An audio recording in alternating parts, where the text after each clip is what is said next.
네가 제일 무섭다.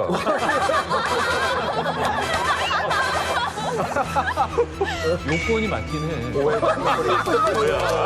그러니까 오랫동안 이질감 없이 암약해 왔는데 친근하고 거부감 없고 일부러 멍청한 역할을 했다.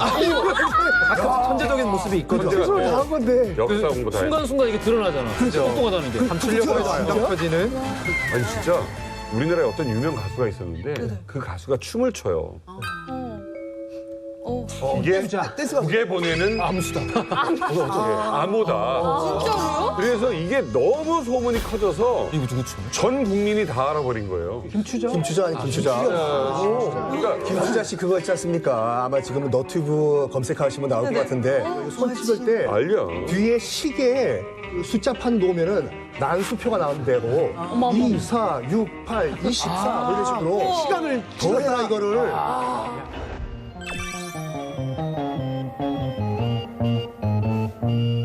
거짓말이야 거짓말이야 거짓말이야 거짓말이야 예전 같았으면 그 노래 발표 못해. 북한의 지령이지. 서울 대전 대구. 그렇지, 그렇지, 그렇지, 킥도, 그렇지, 그렇지. 빠방. 빠방. 자, 잡지 못한 간첩까지 합하면은 진짜 이거보다 훨씬 더 어마어마한 숫자일 거라는 예상이 가능한 건데. 맞아요. 여러분은 북한 간첩 하면은 어떤 이미지가 떠오르세요? 야, 사실 뭐 약간 좀 날렵할 것 같고 좀 뭔가 은폐 이게 자기를 신분을 숨기고 약간 뭔가 특수훈련 받은 어떤 특수훈련 받은 어떤 그런 사람이 간첩을 본인 소개십니까? 본인 얘기니까 접니다라고 할 것 같아. 저 같은 경우에는 초등학교 때 우리 집 바로 옆에 이제 미장원이었거든요. 그 미장원에 파마해 주시는 할머니가 간첩으로 잡혀갔어요. 네? 할머니가요? 할머니가 고정 간첩이었었어요. 여러분 제가 성희 교수님 잘 알지 않습니까? 이건 검증을 해봐야 돼요. 야사로세요 하시면 여러분 이건 검증을 해봐야 돼요. 진짜라니까 그 옆에 있는 그 미용실 할머니가 그룹 말다가 끌려가셨다니까 이렇게. 자 이렇게 남들 시선을 벗어나면은 그냥 도대체 어리버리한 사람 같은데? 라고 했던 사람도 한순간에 북한 간첩으로서의 면모를 드러내는 마치 영화 은밀하게 위대하게 속에 김수현 씨 같은 인물이 그러네. 존재했었습니다. 진짜 재밌게 봤어요 이거. 한번 상상을 해보십시오. 예전에 제가 초등학교 때 저희 옆집 그룹 말던 할머니가 간첩이었던 것 같이. 그렇지. 1997년 한여름 서울시 구로구 구로동 2층 연립주택에 한 신혼부부 인척을 한 사람들이 월세를 들어옵니다. 근데 알고 보니까 그 부부가 바로 북한에서 보낸 스파이였다고 믿으시겠습니다. 야, 신혼부부가. 신혼부부가. 실제로 북한이 키워낸 부부 간첩이었던 거죠. 10년간 특수훈련을 시킵니다. 그리고 첫 번째, 두 번째는 국가가 정해준 사람과 강제 결혼합니다. 실제로 아이까지 낳았어요. 그리고 이들에게 한국으로 내려가서 평범한 신혼부부처럼 위장하라고 북한이 지령을 내린 부부 간첩인데 과연 이 부부 간첩을 만든 김정일의 목적이 무엇이었어요? 뭐예요? 뭘 정보를 캐야 될 거 아니에요? 그렇죠. 일단은 남편의 이름은 최정남이라는 사람이고요. 그리고 그 아내였던 그 사람은 강연정이라는 사람인데 대학교를 다니고 있던 도중에 4학년 때 이제 간첩에 발탁이 되었다라고 하고 아내 강연정 씨는 이제 고등학교 졸업하자마자 바로 간첩 교육에 차출이 되어서 아까 말씀하신 것처럼 10년 가까이 이제 간첩 교육을 받은 또 아버지가 인민군 간부라고 하더라고요. 그만큼 어떤 성분이나 뭐 이런 여러 가지 면에서 모든 것들이 준비가 완벽한 그런 부부 간첩이다라고 볼 수 있습니다. 네, 이제 1990년 11월 북한에서 간첩 훈련을 받던 중 두 사람 결혼하라는 당의 지시가 내려옵니다. 두 사람은 결혼한 지 이제 2년 만에 아들도 낳았는데요. 근데 이름을 남혁이라고 지어요. 근데 남혁이라는 이름의 뜻은 뭐일 것 같아요? 남혁? 남혁. 남혁. 남로당. 남노당. 혁대? 바로 남조선 혁명. 이름 거창하네. 그 금혁이는 금방 현명이야. 괜찮은데요? 자, 어쨌든 23살 그리고 18살 이 정말 이 꽃다운 나이에 정말 간첩으로 뽑히고 억지로 결혼까지 해야 됩니다. 근데 이걸 거부할 수는 없나요? 그러니까 사랑하지도 않는데. 이 사람들은 일단 조국의 명령을 받은 군인인 거예요. 군인이 명령을 거부할 수는 없잖아요. 그러니까 이제 너희 둘이 살아라 하면 무조건 살아야 되는 상황이죠. 당에서 결혼시키는 경우가 되게 많은데요. 중앙당 옥과라고 있어요. 맞아요. 엄청 예쁜 사람들을 이렇게 모집해다가 김정일이 아끼는 뭐 호위 총국 사람들은 이 사람들이 제대할 때쯤에 또 저 사람이랑 결혼해 이러면 결혼해야 되는 거거든요. 국내꾼이네 아주. 아니 그럼 이 부부들은 그럼 어떤 훈련을 받고 오는 거예요? 아, 이 이제 부부 간첩이라고 하는데 북한에서는 부부 전투원이라고 합니다.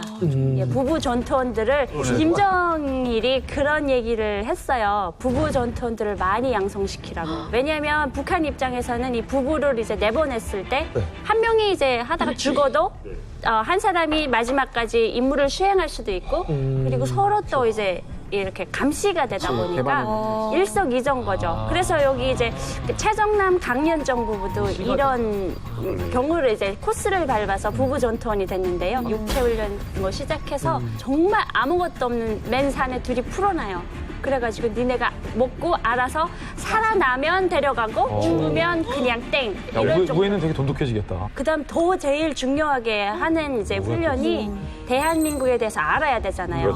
그러다 보니까 이제 대한민국 드라마나 뉴스 이런 거를 이제 보여주면서 대한민국의 정치, 경제, 문화를 말할 수 있을 정도로 해가지고 교육을 시켜서 내보냅니다.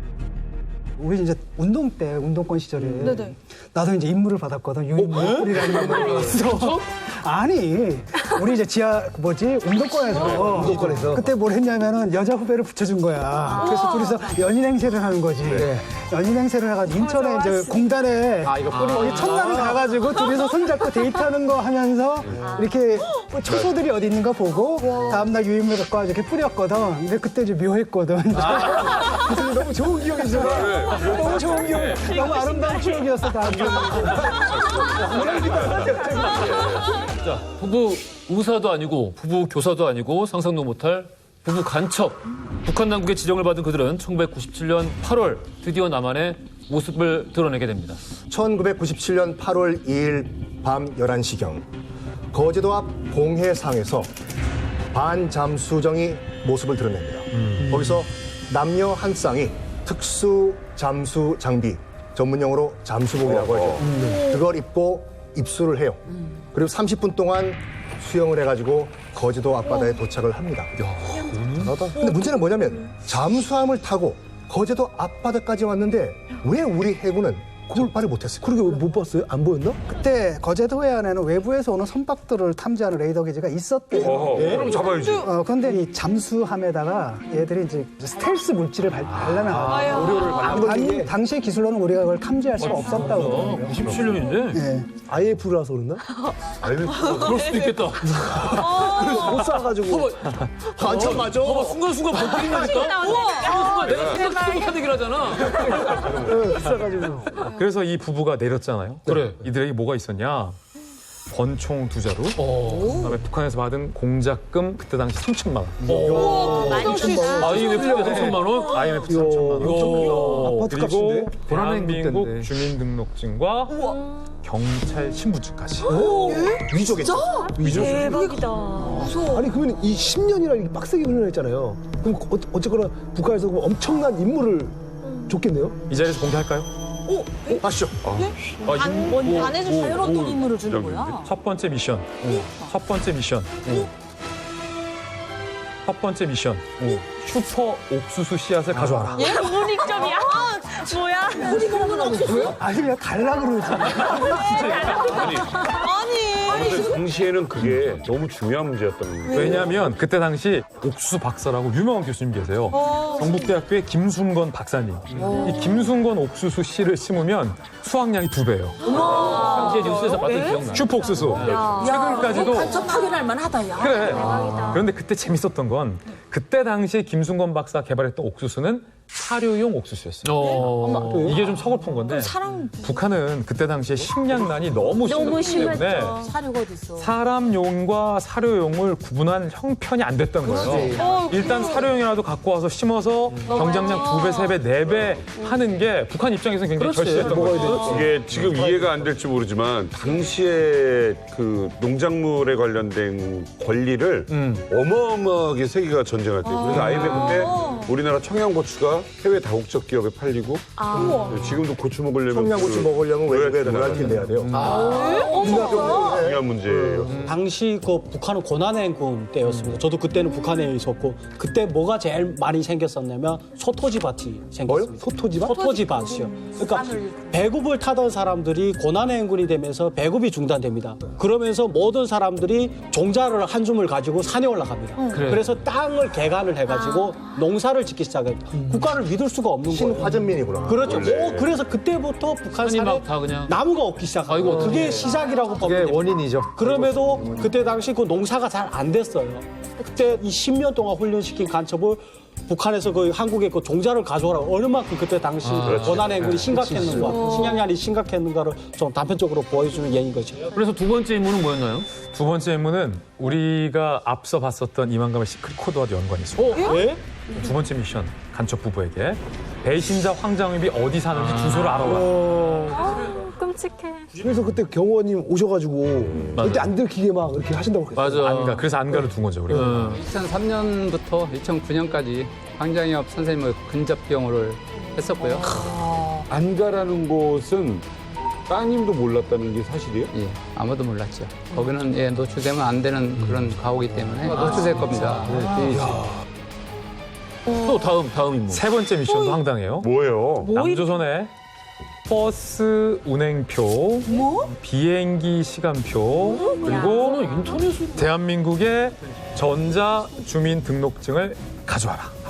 이거는 시간 알아서 뭐 하려고 이러는 거예요? 북한에서는 당시까지만 해도 쓰던 교통 시스템이 다 사회주의적이라 굉장히 낙후한 것들이에요. 근데 한국에서 당시 국내 비행장 생기기 시작하고 막 고속열차가 생기고 정말 교통이 정말 완벽하게 깔리면서 북한 입장에서는 한국의 저러한 교통에 대해서 좀 배우고 싶다는 생각도 있었을 것이고 철도에 대한 시간표는 유사시에 철도 하나하나 폭파시키면 사실은 마비가 될 나도 수 그래. 있는 비행기를 폭파한다든가 납치한다든가 이거는 정보를 이용하자고 하면 그리고 그 당시에 1990년대 어떤 사업이 있었냐면은 전자 주민등록증 사업이라 그래서 등초번, 운전면허증, 심지어 의료보험증, 인감까지 집어넣자라는 이런 게 있었는데 이게 이제 실현이 안 된 게 당신은 몰랐지만 지금 굉장히 민감한 게 개인정보잖아요. 이거를 이 안에 담는 거. 그래서 결국 실현이 못 됐죠, 이게. 비슷하게 우리 군이 이제 군복을 바꿨잖아요. 그러면은 얼마 안 있어서 북한의 그 군복이 다 넘어가. 저는 아직도 그래서 대한민국에 암약하는 간첩들이 굉장히 많다. 저는 거기서 느꼈어요. 있어요. 그런데요, 여기서 궁금한 게 있습니다. 이 사람이 또 이제 뭔가를 또 이제 준비한 이유가 있을 거 아니에요. 지금 그렇죠? 임무 3가지 나왔거든요. 네. 3가지가 끝이에요? 아니요, 하나 더 있습니다. 이게 사실은 그때 당시에도 많은 국민들이 깜짝 놀랐던 사건이었고 뭘까? 부부로 위장한 간첩에게 김정일이 특별히 내린 지령인데 서울의 지하철을 마비시킬 방법을 가져와요. 지하철 사실 수백만 명씩 타잖아요. 사람들이 얼마나 많은데. 그러니까 사실은 이게 진짜인 거죠.